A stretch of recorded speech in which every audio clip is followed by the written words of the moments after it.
Começa agora Rádio Fiscar Entrevista. Música, cultura e informação.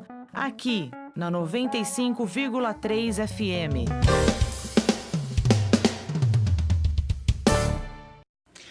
Olá a todas e todos, estamos iniciando a mais uma edição do Rádio Fiscar Entrevistas. Ao longo desta semana e da próxima, dialogando com pessoas a respeito da maternidade.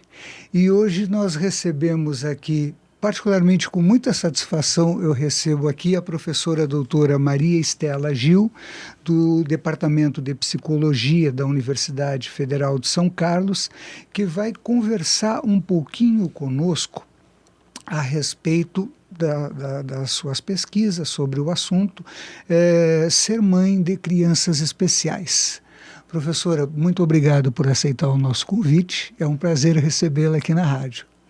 Agradeço muito a oportunidade, Ronaldo, de estar aqui com os ouvintes da Rádio Fiscar. Para mim é uma satisfação ter esta oportunidade, mais uma vez, de conversar com você e, por seu intermédio, com os ouvintes da rádio.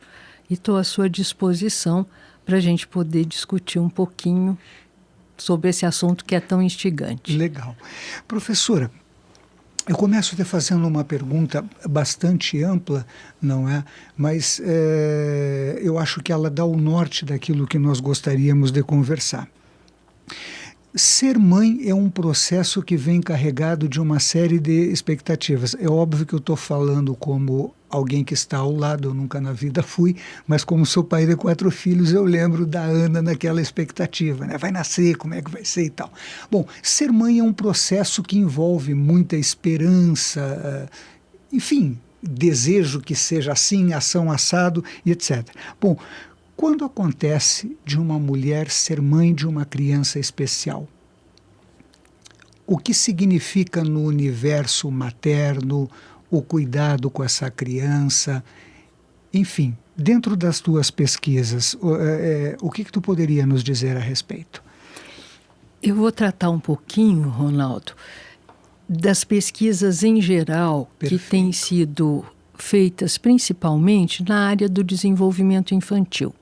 Por falar nisso, em outubro nós teremos o 4º Simpósio de Desenvolvimento Infantil da UFSCar, que vai tratar justamente da interação entre os aspectos genéticos e ambientais no desenvolvimento das crianças. Perfeito. Quando você fala de crianças especiais, na grande maioria das vezes nós estamos falando de crianças que nascem com alguma síndrome, ou que nascem com algum comprometimento que por vezes é genético, por vezes é algum comprometimento anatomofisiológico produzido durante a gestação. Mas, de qualquer maneira, esse impacto no desenvolvimento da criança foi produzido antes do nascimento. Eu estou chamando a atenção disso para a gente fazer uma distinção entre o que nós conhecíamos sobre o que é ser família de uma criança com necessidades especiais, de uma criança com deficiência, hoje, século XXI, 2018, e do que era isto, por exemplo, nos anos 60, né? Do século passado. Em 1960, 70, nós tínhamos condições de antever, antes do nascimento, alguns comprometimentos. E hoje em dia nós temos condições de saber muito mais sobre quem será esta criança. Então, esta família tem informações sobre quem será esta criança bastante antes do nascimento. Então, esta construção da família, você é pai. Então, você sabe que você começa a ser pai antes do seu filho nascer. Porque a mãe começa a ser mãe antes do filho nascer. Vamos pensar nos primeiros filhos, né? Que eles vão ensinar uma família a ser família de uma criança pequenininha, de um bebê. Então, esses avós vão aprender a ser avós de um bebê com algum sinal de deficiência. Dizer, esta médica este médico vai informar a família de que existe alguma coisa que é diferente daquilo que acontece com a maior parte das crianças. Perfeito. E neste momento você já tem uma construção diferenciada. Okay. Porque esta construção se dá na interação, mas não obrigatoriamente na interação com a criança que já nasceu, mas na interação também com a sua perspectiva de que filho você vai ter. Perfeito. E isto serve para o pai, para a mãe, para os avós, para quem vai ser o padrinho ou a madrinha, ou as pessoas chegadas, os grandes amigos que estão acompanhando esta situação, de ser informado que esta criança tem uma diferença em relação às outras, quando isso é possível pelos instrumentos todos da medicina, pelos recursos da medicina. Então você veja que a gente tem que a tecnologia, que a ciência, que esta interação entre ciência e tecnologia nos dão informações que nós não tínhamos não muitas décadas atrás. E que isto produz uma mudança nas interações entre esta família em formação e esta criança que vai nascer. Né? Perfeito. Eu me lembrei de uma coisa, eu vou contar uma experiência pessoal rápida. Eu gosto muito de blues e de rock, e eu tenho um filho que toca guitarra. Eu dei para ele a guitarra dos meus sonhos. E ele gosta de um tipo de rock que não tem absolutamente nada a ver com aquilo que eu escuto. Um dia eu percebi que o que eu estava fazendo era projetar os meus gostos no meu filho.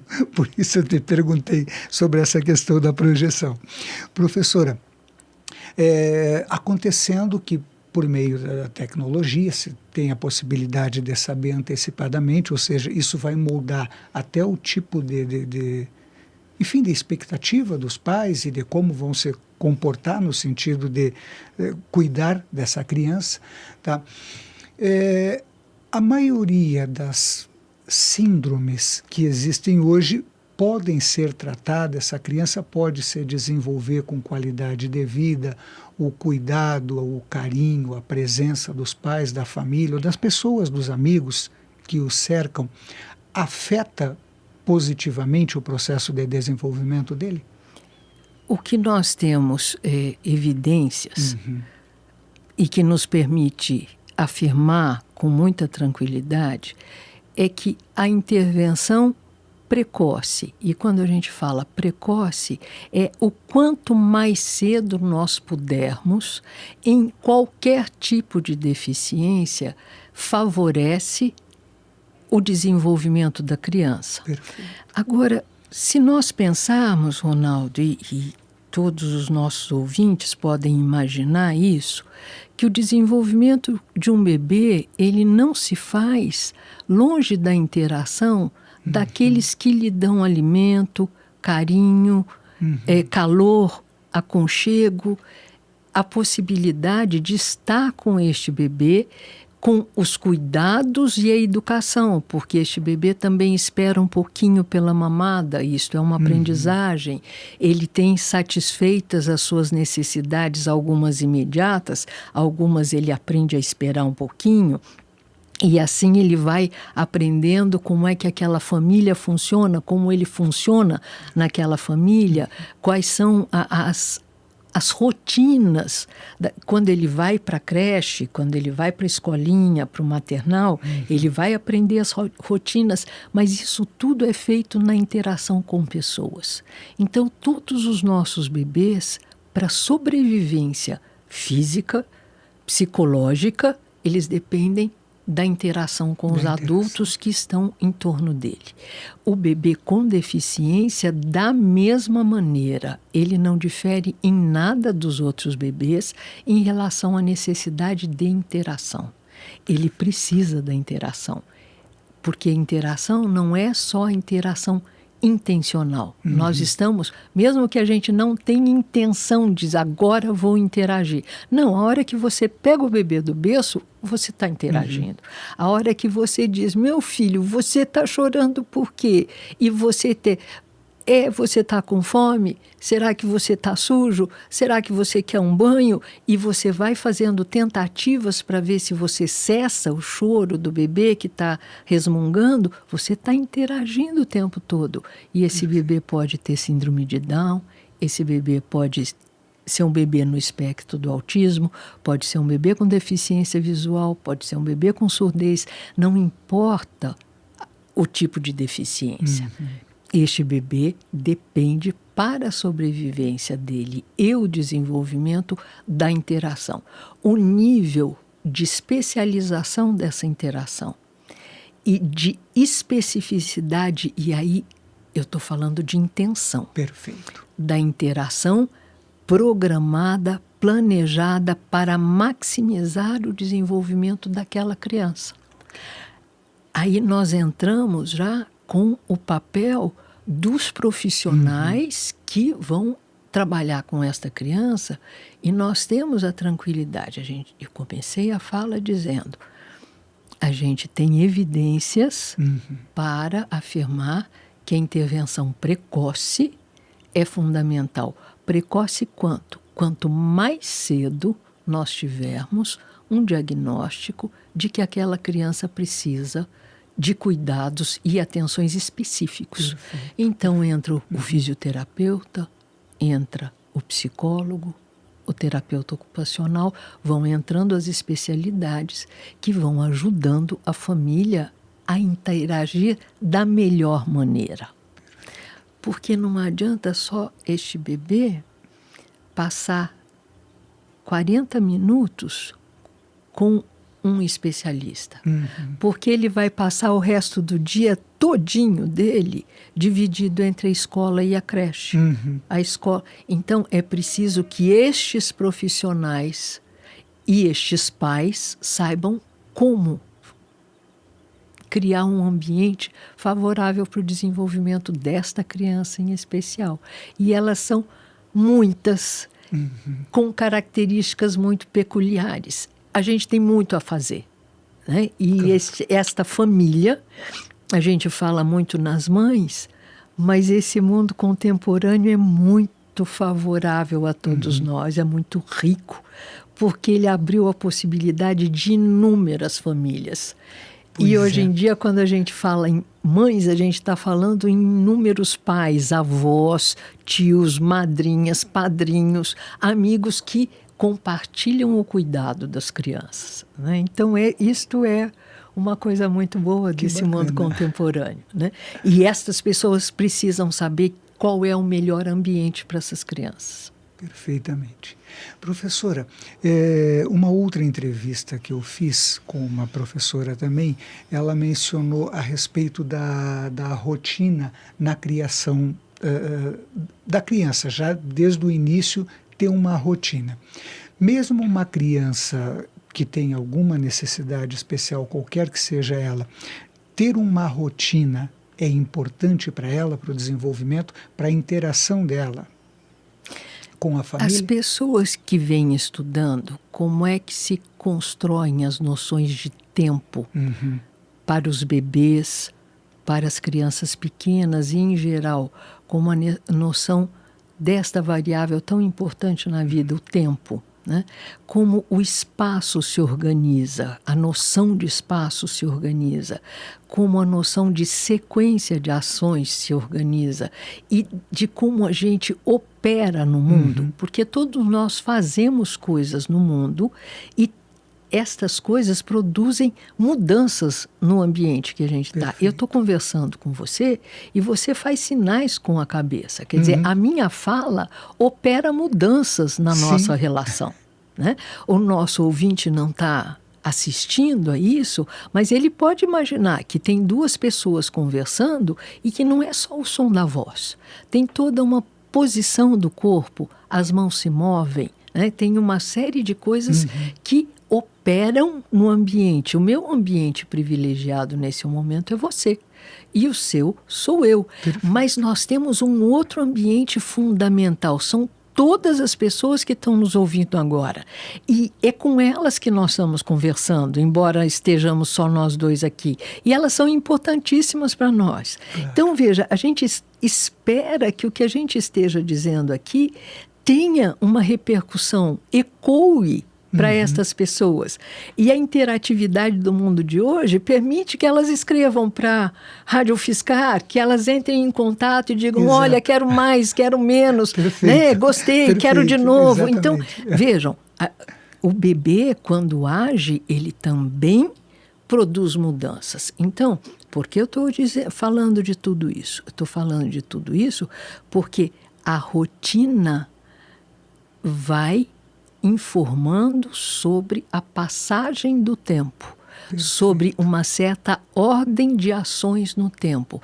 No começo, é isso que dá a dimensão. Por que que a criança pequenininha pergunta para o pai, quando é o meu aniversário? Ele diz, sexta-feira. Dali a 5 minutos, ele diz, já é sexta-feira? Tá certo? Exato, E quando chegar exato. de noite, ele diz, amanhã é sexta-feira e você está na segunda. Então, é a rotina, a repetição das ações. Como é que o ouvinte da Rádio São Carlos, UFSCar, se organiza e se orienta? Porque ele sabe que às 9 horas da manhã ele tem uma rotina. A rádio tem uma programação. A programação da rádio é a rotina da rádio. E ela organiza a vida de quem é ouvinte de rádio. E os ouvintes de rádio conhecem a programação. Eles podem não saber todas, mas eles sabem que tal hora tem aquele programa que eles vão ouvir. Então, a noção de tempo, a noção de sequência, aquilo que permite antever o que vai acontecer com você, que é uma noção que está sendo construída no bebê, o bebê está em construção. Então, noção de espaço, de tempo, da sequência, da previsão do que aconteceu isto agora e, em seguida, o que acontecerá. Está em construção. Toda esta possibilidade de projetar no tempo e no espaço. Quando a criança começa a falar, o verbo está no presente. Para acontecer o passado, demora um pouquinho. Para acontecer o futuro, demora um pouquinho. Porque você precisa ter noção de tempo muito bem estabelecido. Então, a rotina é fundamental. Por isso que quando a gente trabalha com os pais, nas escolas e nas creches, principalmente dos pequenininhos, a gente pede para os pais, mantenham a rotina da criança em casa. Se ela levanta todo dia às 6h30 para estar na creche às 7 horas, não deixe dormir até às 11 no sábado e no domingo, porque ela vai sofrer muito na segunda-feira para voltar à rotina da semana. Se ela almoça às 10 horas na creche, faça o lanchinho dela em casa às 10 horas da manhã. Então, para a criança com deficiência, essa rotina é importantíssima. Perfeito. Então, manter esta rotina para a criança com deficiência vai ajudar a criança com deficiência a recuperar a sequência de ações que vão informar sobre a passagem do tempo. Muito bom, muito bem. Professora, eu te agradeço em nome dos nossos ouvintes, em nome da Rádio UFSCar. É um prazer mesmo conversar contigo. E enquanto eu te escutava, eu fico lembrando do meu netinho que está chegando. Ah, que coisa boa. Meus parabéns. Muito bom.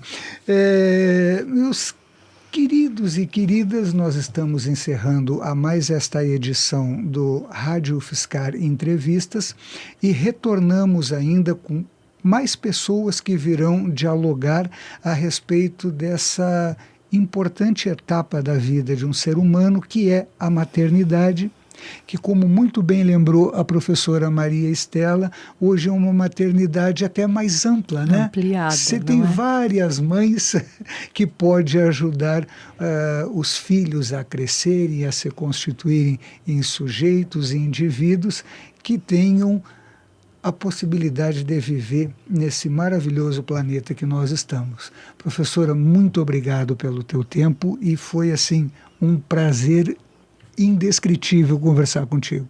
Agradeço a oportunidade, agradeço a todos os ouvintes da Rádio UFSCar. Muito bom. Grande abraço a todos e até a próxima edição do Rádio UFSCar Entrevistas. Você escutou Rádio UFSCar Entrevista.